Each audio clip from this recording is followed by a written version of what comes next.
So we can say that, or I would say, that this company has been on an outsourcing journey.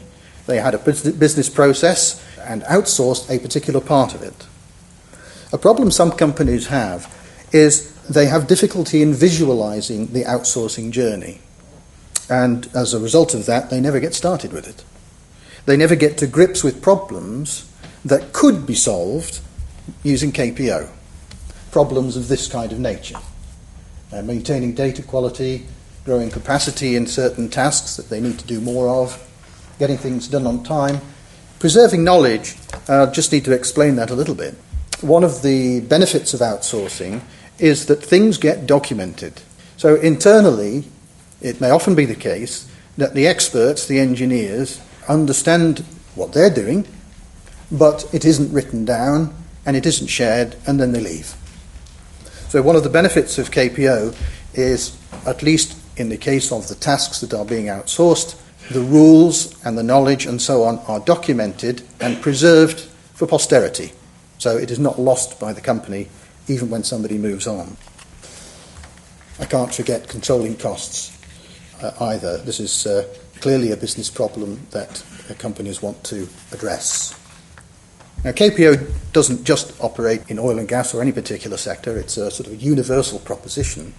And these are examples of 5 companies who went on an outsourcing journey and benefited through cost reduction and other things like business growth, reduction of errors, dealing with people being trained and then leaving, and so on. I'd just like to pick up particularly on the 4th example. This is from the publishing industry. In here, we have 40 to 50 medical practitioners like doctors, psychiatrists, pharmacologists, nurses, and so forth, receiving from the publisher peer-reviewed journal articles, which are the latest academic research and so on from the medical world. This team's job, as a KPO team, is to read through the concepts within these articles and then index or apply index terms to the articles so that when the articles are made available from the publisher's global website, they can be retrieved by global industry professionals and academics and so forth. The database in question here is called Embase. There is also a team of geologists supporting a product called Geobase, which is the same, a team actually of engineers with some geological background and others. So what this example does is speak to a concern that some express that outsourcing cannot be done with technical, complex, niche tasks. 2 questions can be answered, I think, in this case. Do the people in the team understand the concepts in the journals? Absolutely they do, because of their background. And are they able to index the articles so that they're retrievable by professionals and academics worldwide? Absolutely yes, and it is guaranteed by contract. I only want to point out the final one, which is a KPO service into the freight industry in the States, only to say that this concerns document compliance checking, among other things, but involves over 1,000 staff supplying businesses in the States. So scale of KPO solutions can range from 1 to thousands. It just depends on the application. The journey that I mentioned is in fact formed of 6 steps, which are really the same steps in all cases, regardless of the industry sector or the application, certainly at this high level. So these are the first 2 steps. Number 1 is that the business experiencing problems with its operations in one form or another identifies the particular tasks within those operations that are giving them headaches with quality or timeliness or staff turnover and so on.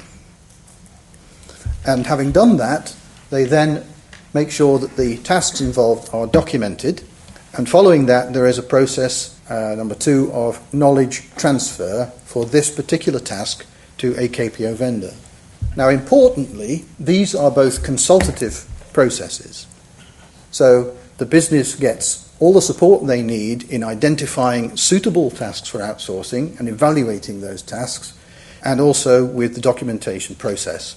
So they're not on their own going out into the outsourcing wilderness wondering what's going to happen. The hand-holding, as it were, starts right from the beginning.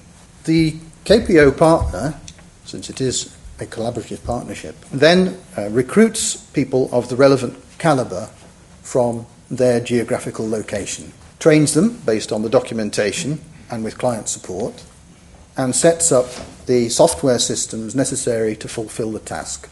This is followed quite sensibly by testing and piloting until it is clear to the client that the outsourced task is going to work and is going to deliver the things that they expect as part of the overall business process.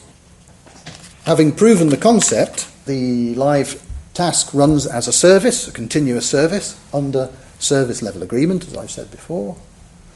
And often what happens when a KPO process is running successfully, innovations come in, firstly to reduce costs, further for the task concerned, to find efficiencies in the task that bring cost reduction. And it also leads to increase in scope of the outsourced tasks, because very typically we find what happens is that once a business has seen the benefits of KPO in relation to one task, they think, well, could they do this as well? How about this? And so the journey begins again for that new task, and the scope of the outsourcing continues or grows. In relation to the case that I explained earlier about the daily drilling reports, this particular customer had been running the service. It's been going for 8 years now, and sure enough, they've come back to us with some other ideas about things that they'd like support with, and in fact they're in the process of arranging on-site training for some of our employees in the Philippines. So that is a summary of the 6 high-level steps.